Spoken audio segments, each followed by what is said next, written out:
Kalau kolesterol kamu tinggi, masih boleh makan gorengan atau harus berhenti total ya? Jawabannya, halo Sobat Sehat, jumpa kembali dengan Dr. Azmi. Kalau kolesterol kamu tinggi, masih boleh makan gorengan atau harus berhenti total ya? Jawabannya, masih boleh, tapi sesekali.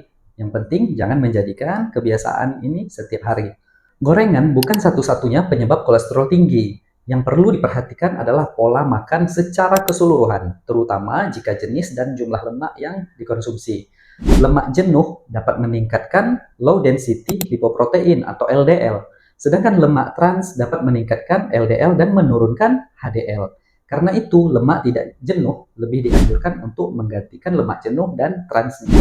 Lalu, kenapa gorengan perlu dibatasi? Karena pada saat makan gorengan, sebagian minyak dapat terserap ke dalam makanan sehingga kalorinya jadi meningkat.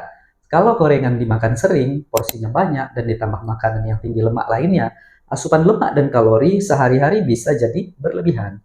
Jadi, bukan satu gorengan yang langsung membuat LDL kamu tinggi. Yang menjadi masalah adalah kebiasaannya. Contohnya, pagi makan bakwan dan tahu goreng. Siang makan ayam goreng. Sore gorengan lagi, tahu goreng misalnya. Kemudian malam lauknya juga goreng ikan. Dan dengan cabai yang agak sedikit berminyak. Nah, ini berbeda dengan seseorang yang makan satu atau dua gorengan sesekali dalam pola makan yang secara keseluruhannya sehat. Ada dua angka yang penting kamu ketahui. Yang pertama, lemak jenuh sebaiknya kurang dari 10% kebutuhan energi harian kita. Kalau kebutuhan kamu 2000 kalori, itu sekitar 22 gram lemak jenuh per harinya. Sedangkan lemak trans kurang dari 1% kebutuhan energi, atau sekitar 2,2 gram per hari pada kebutuhan 2000 kalorinya. Lemak jenuh itu banyak terdapat pada daging berlemak, kulit ayam, mentega, keju tinggi lemak, dan santan yang kental.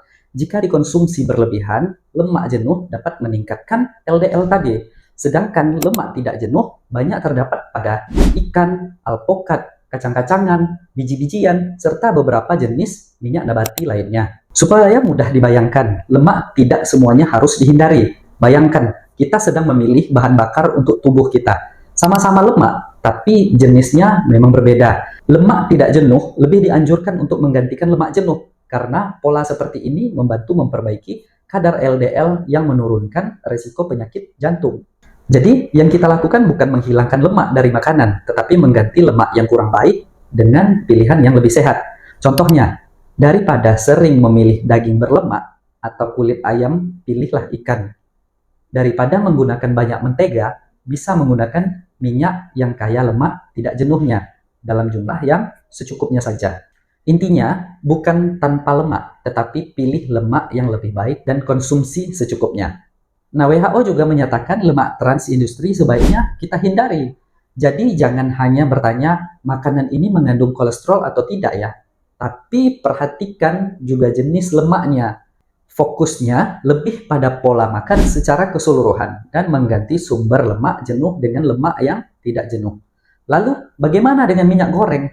Sering ada anggapan kalau menggunakan minyak nabati berarti gorengannya aman. Tidak sesederhana itu ya, teman-teman semua. Minyak nabati tertentu memang lebih banyak mengandung lemak tidak jenuh, tetapi makanan yang digoreng tetap bisa tinggi kalorinya dan kandungan lemak. Akhirnya bergantung pada bahan makanan, minyak yang digunakan, proses memasak, serta jumlah yang dimakan. Jadi, jangan hanya mengganti jenis minyak, kurangi frekuensi menggorengnya. Kalau biasanya makanan gorengan setiap hari, mulai jadikan sebagai makanan sesekali. Ayam bisa dipanggang, dikukus, atau dimasak dengan sedikit minyak. Ikan bisa dibakar atau dikukus. Tahu dan tempe bisa ditumis dengan sedikit minyak. Kemudian perbanyak sayur, buah, kacang-kacangan, dan biji-bijian utuh sebagai bagian dari pola makanan yang kita konsumsi sehari-hari. Pola makan seperti ini lebih sesuai dengan prinsip diet untuk kesehatan jantung. Ada dua kesalahan yang sering terjadi. Pertama, menganggap semua makanan yang mengandung kolesterol harus dihindari. Tidak tepat juga secara seperti itu. Jangan hanya melihat kandungan kolesterol pada satu jenis makanan. Lihat keseluruhan pola makan, terutama sumber lemak jenuh atau transnya. Yang kedua, merasa bebas makan karena sudah minum obat kolesterol. Obat memang penting bagi orang yang membutuhkan, tetapi tidak menggantikan pola hidup sehat. Dan obat kolesterol jangan diberhentikan sendiri hanya karena merasa sehat. Ini penting karena kolesterol tinggi sering tidak menimbulkan gejala. Seseorang bisa merasa sehat, tetapi LDL-nya tetap tinggi.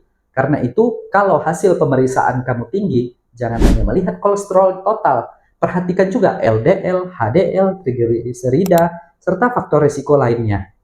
Seperti diabetes, tekanan darah tinggi, riwayat merokok, atau riwayat penyakit jantung sebelumnya. Jadi, kolesterol tinggi masih boleh makan gorengan. Boleh sesekali, tetapi jangan menjadi kebiasaan setiap hari. Yang perlu kamu lakukan bukan sekedar berhenti makan satu jenis makanan, tetapi kurangi gorengan dan lemak jenuh, hindari lemak trans industri, dan perbanyak makanan utuh seperti sayur, buah, kacang-kacangan, dan biji-bijian.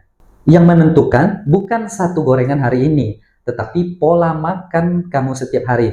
Kalau kamu punya keluarga atau teman dengan kolesterolnya yang tinggi, bagikan video ini agar mereka tidak salah paham memahami soal gorengan.